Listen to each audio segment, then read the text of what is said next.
Aset militer hancur lebur di Gaza. Pasukan AS dan Israel dipastikan menyerah ke TNI dan Rusia.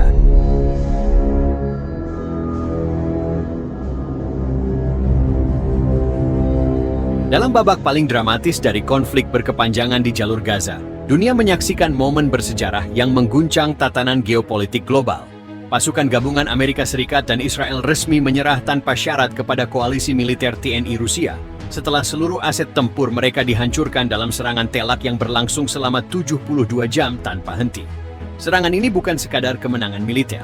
Ini adalah simbol kejatuhan dominasi Barat di Timur Tengah.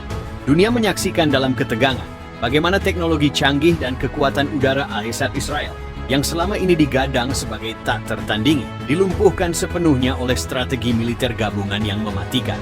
Konflik meletus dalam skala penuh setelah TNI yang telah ditempatkan sebagai pasukan perdamaian di Gaza atas mandat khusus dari Dewan Keamanan PBB yang dipimpin Blok Timur, menjadi sasaran serangan rudal tak bertanda yang kemudian diketahui berasal dari drone siluman Israel. Serangan tersebut menewaskan 12 prajurit elit Komando Pasukan Khusus, Kopassus. Dalam waktu kurang dari 2 jam, Indonesia mengaktifkan kode merah Garuda, protokol militer tertinggi untuk balasan langsung. Melalui koordinasi dengan Komando Gabungan Rusia di Suriah dan Laut Tengah, operasi balasan diluncurkan, Operasi Hantu Merah. Aset militer hancur lebur di Gaza. Pasukan AS dan Israel dipastikan menyerah ke TNI dan Rusia. Dalam babak paling dramatis dari konflik berkepanjangan di jalur Gaza, dunia menyaksikan momen bersejarah yang mengguncang tatanan geopolitik global. Pasukan gabungan Amerika Serikat dan Israel resmi menyerah tanpa syarat kepada koalisi militer TNI Rusia, setelah seluruh aset tempur mereka dihancurkan dalam serangan telak yang berlangsung selama 72 jam tanpa henti. Serangan ini bukan sekadar kemenangan militer. Ini adalah simbol kejatuhan dominasi Barat di Timur Tengah.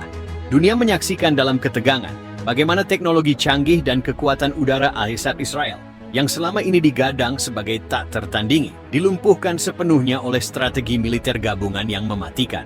Konflik meletus dalam skala penuh setelah TNI yang telah ditempatkan sebagai pasukan perdamaian di Gaza atas mandat khusus dari Dewan Keamanan PBB yang dipimpin Blok Timur, menjadi sasaran serangan rudal tak bertanda yang kemudian diketahui berasal dari drone siluman Israel. Serangan tersebut menewaskan 12 prajurit elit Komando Pasukan Khusus, Kopassus. Dalam waktu kurang dari 2 jam, Indonesia mengaktifkan kode merah Garuda, protokol militer tertinggi untuk balasan langsung. Melalui koordinasi dengan Komando Gabungan Rusia di Suriah dan Laut Tengah, operasi balasan diluncurkan, Operasi Hantu Merah.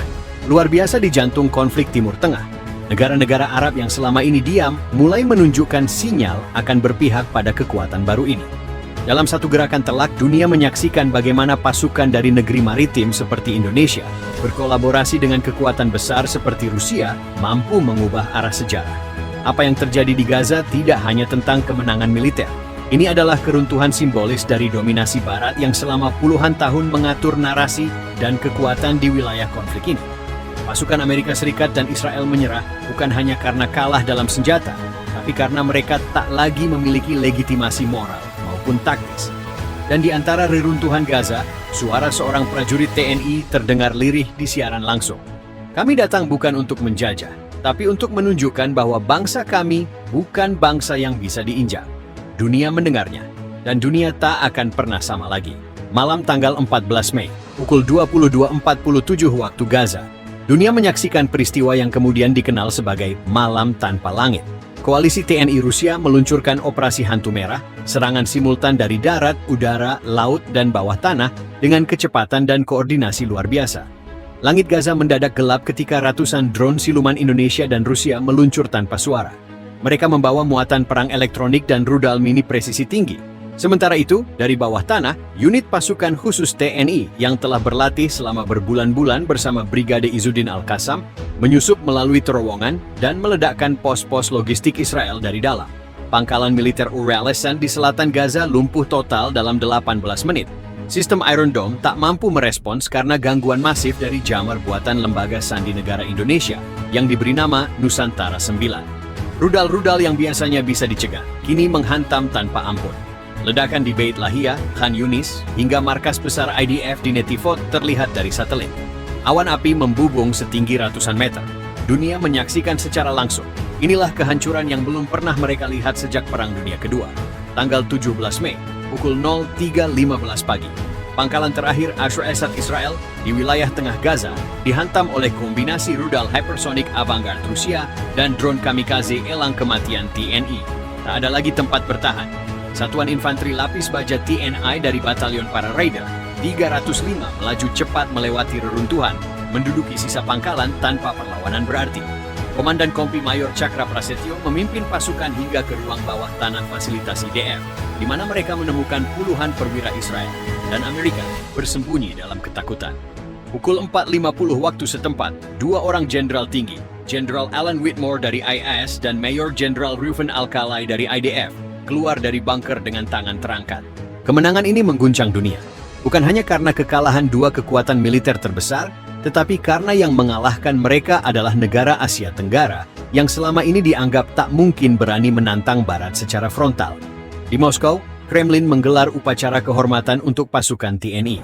Bendera merah putih dikibarkan berdampingan dengan trikolor Rusia. Putin memuji TNI sebagai sahabat sejati dalam dunia yang tidak adil.